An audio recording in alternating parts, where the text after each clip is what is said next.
Okay, thank you. My name's Lance Balfon. I'm the owner of Pepper Creative. We're a company that has a history in content creation. So whether that be video, 2D, 3D animations, we've also now been working for just over a year in VR and AR, and we also do content delivery as well. So not only making the content, but enabling it to be delivered via web or however you want it. So I'm here to talk about virtual reality and augmented reality.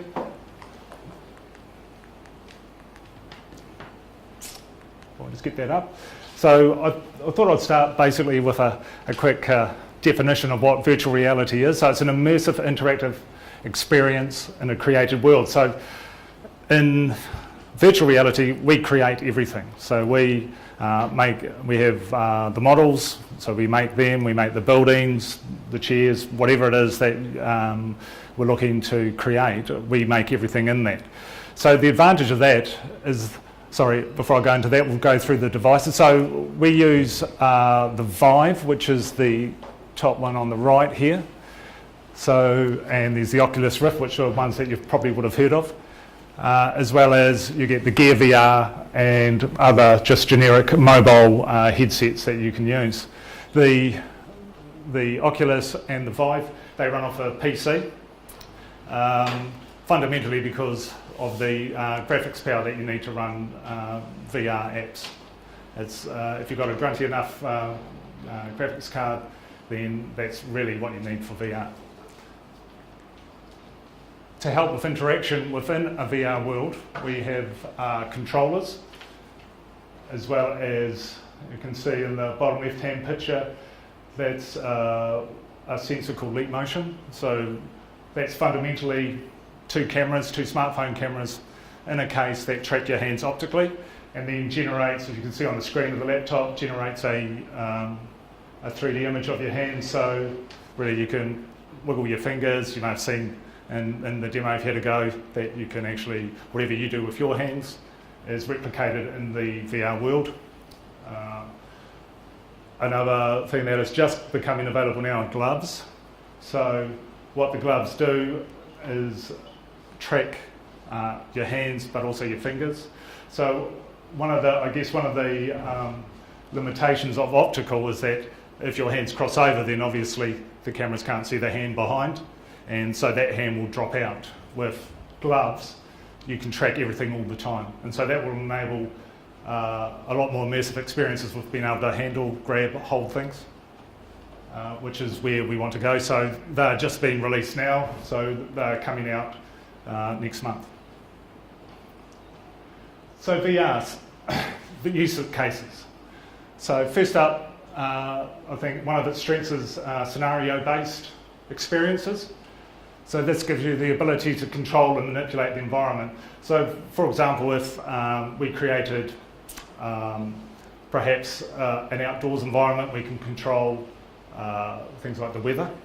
So if it was on a boat and we're doing safety training on a boat or anything like that, then obviously we can simply through sliders or however we want to do it, actually, have bigger waves, and handle the environment. We can also handle things like tiredness in people and characters. So if we say that somebody's been on the job for 10 hours, whatever, we can certainly factor in a certain tiredness factor in there.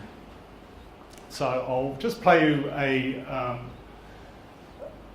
demonstration video that we have. It's only 30 seconds long, so I'll play that first.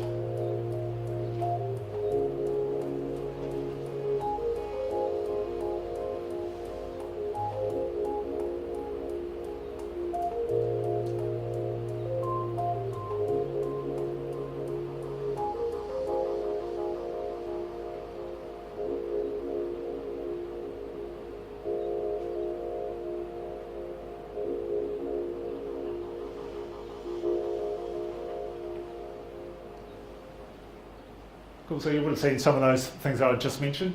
Some other advantages with scenario-based training, of course, is that we can actually rehearse procedures. I have spoken with a particular company that had a piece of machinery that I believe it was, that they had a 2-yearly maintenance plan in place.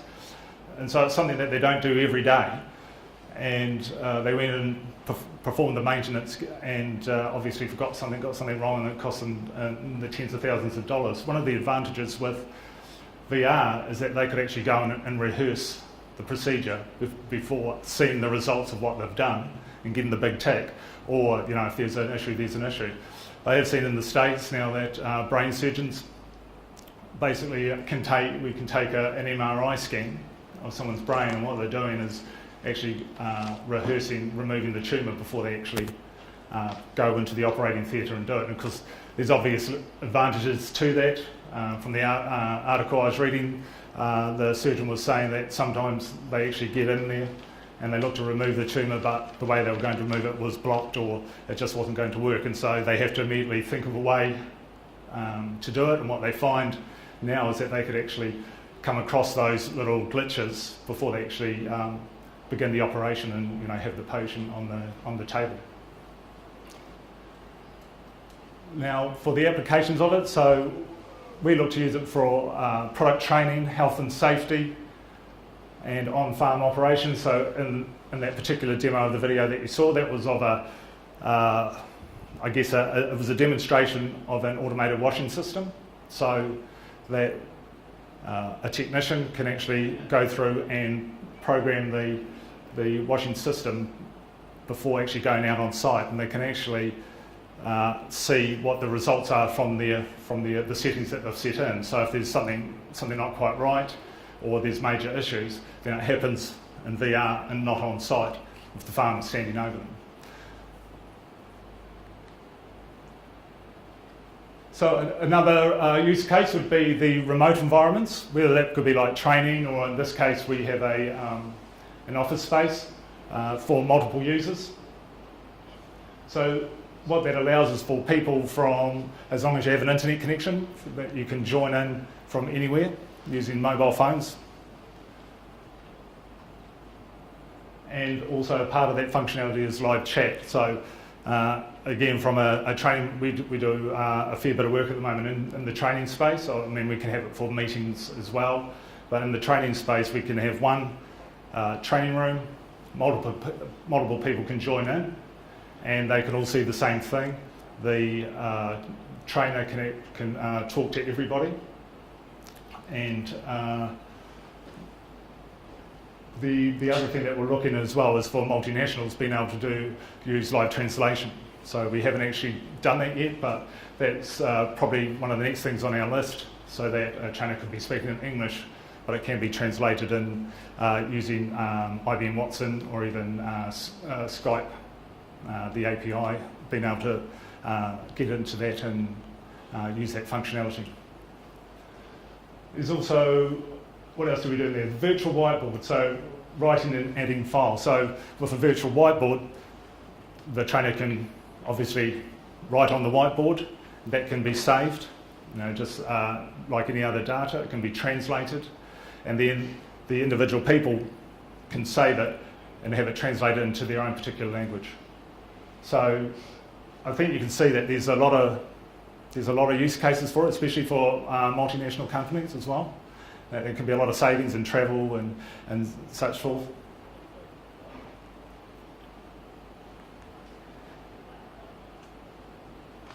So we've also created a forklift simulation as well. So the forklift sim, while not necessarily being the be-all and end-all of a licensing for a forklift driver, it doesn't have to be that. I mean, you could take it to that nth degree and have it properly certified and that, but we've had interest with it regarding handling of dangerous substances, so and any new procedures that come into play. So without having to organise another forklift for a particular driver who needs to go through this process, he can pretty much figure out how to handle, like a barrel of acid or however that is, handle that in VR before he actually goes out and does it in the physical world.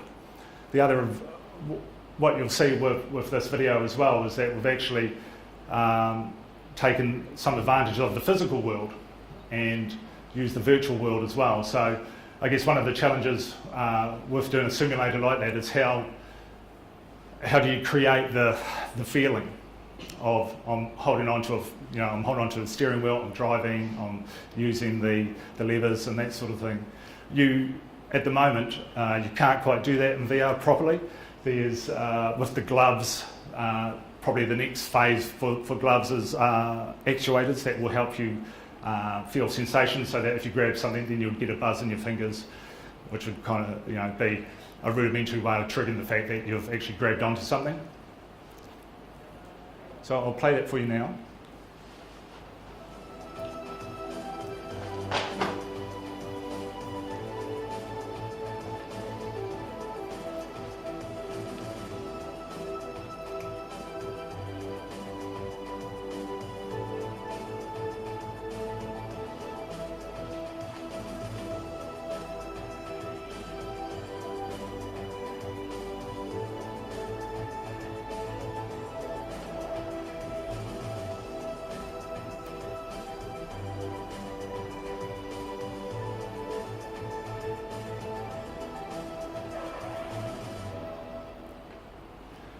The other thing to point out as well is that obviously everything that you do in the VR realm you can actually log and track, so you can have an audit trail of anything that you do, especially with safety procedures as well. Another use scenario, we could have user testing or walkthrough. So if you're, I think we were just talking before about being able to, and say farmers put in a new cow shed, you could actually bring him into your offices and be able to have them put on the headset and see how is this rotary shed going to work for us? Is it going to be ergonomically functional, whatever. But I think it also would help them to feel more comfortable with the big dollar purchase that they're making.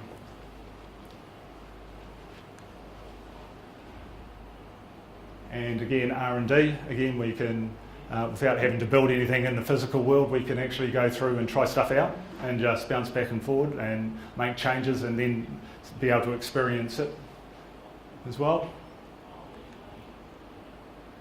And one other thing, this is just a bit of R&D for us actually. We were approached by a drone company that do a lot of surveying of slips with their drones and taking pictures. So we just played with them a bit, in as much as they got the photos, they then gave us point cloud data. We took that point cloud data, took it into the VR world. So in some ways it's very similar to the MRI scans, taking that into the VR world and then creating that slip in VR. From their perspective, they thought that would be fantastic to be able to do this, because the geologists or the surveyors, whoever, are able to go in, move around, teleport up and down all around the slip and actually see it without even having to go down to the site. I would assume, and so it would be sensible that eventually they would get down there. But they are able to see it at a lot closer distance.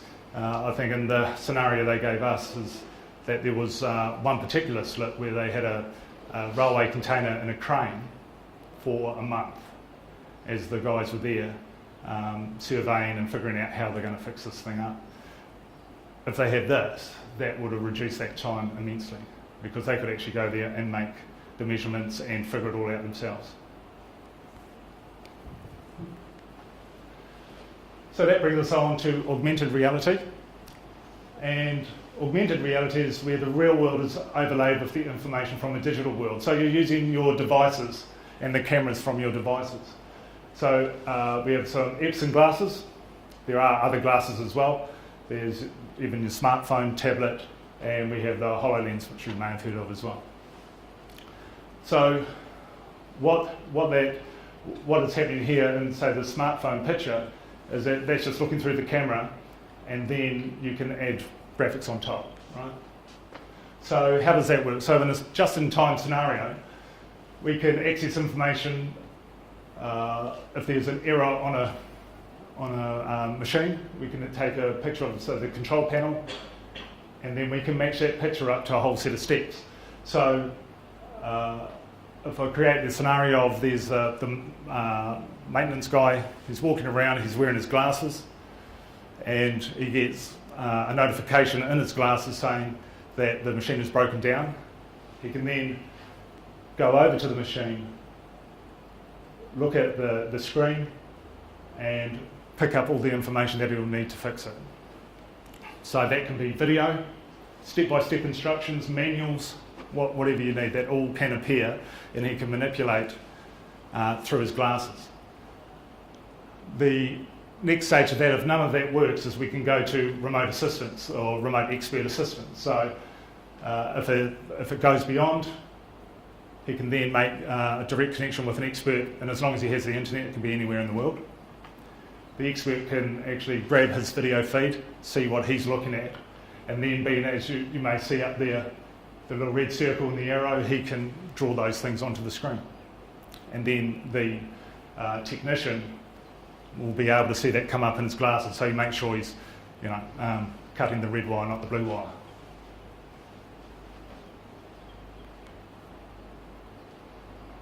So also for VR, you may have seen this with retail products as well. Putting the sofa into the lounge and seeing if it matches. You can do the same here. We can put the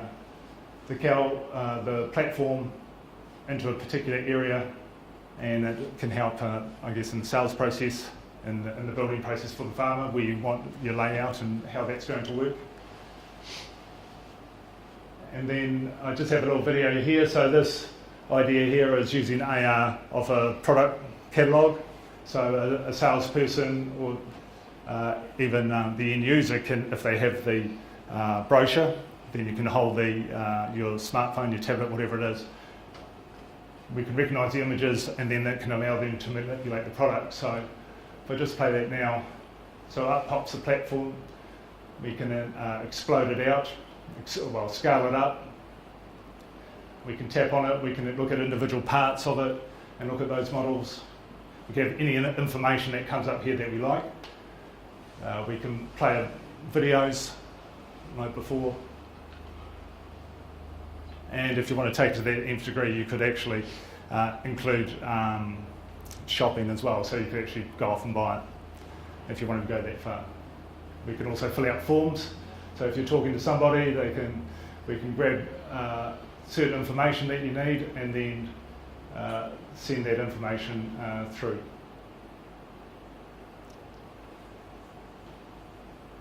Again, off the brochure, so this is the video shows up from an image, so it locks onto that image in the brochure, and then the video can play. And that, I think, hopefully my time's all okay. So that's it really. I think VR and AR is something that you really need to experience. I think that is one thing to look at videos, but actually once you get in, you get the headset on and you look around and stuff, then it starts to just spark off ideas and how it can be used. And if anyone's in Hamilton and they want to come and just have a look and have a try of it, you're more than welcome to. Just drop us a line and we can set that up. Thank you.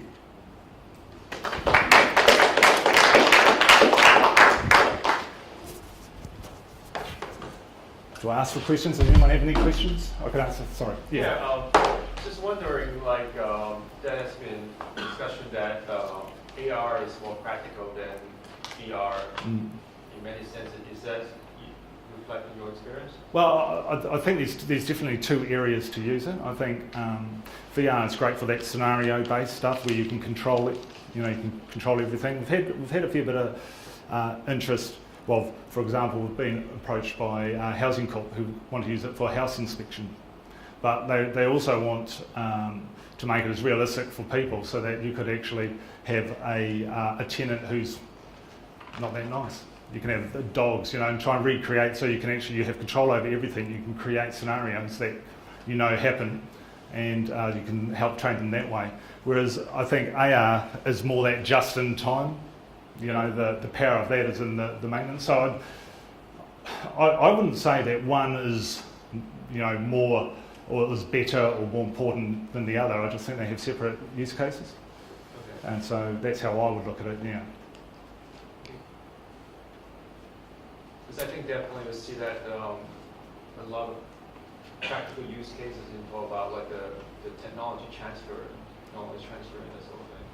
For I mean, in agriculture where like training people how to use particularly equipment. yeah, exactly. Yeah, and I think with the VR that again you're saying like in agriculture that if you've got someone hopping into I don't know $500,000 harvester or something like that, you'd like them to have sort of before they just hop in and give it a go. You'd like them to have some sort of understanding of and be a little bit more comfortable in the cockpit sort of thing. So yeah. How long does a program like that Kashiban take you? That particular demo that we have going there was two guys about 2 months. One of the advantages of that project was that we'd already built all the models. So it's really, the costs and the time taken sort of vary. I think the thing, if you have the models, then that's a lot more advantageous, time-wise and cost-wise, because there's a lot of time spent in building that, and also depending on how much detail you want as well. So obviously, the more detail, the longer it takes to build them. So, And how many scenarios you want to have in that one space? that's right. Yeah. Design? Yeah.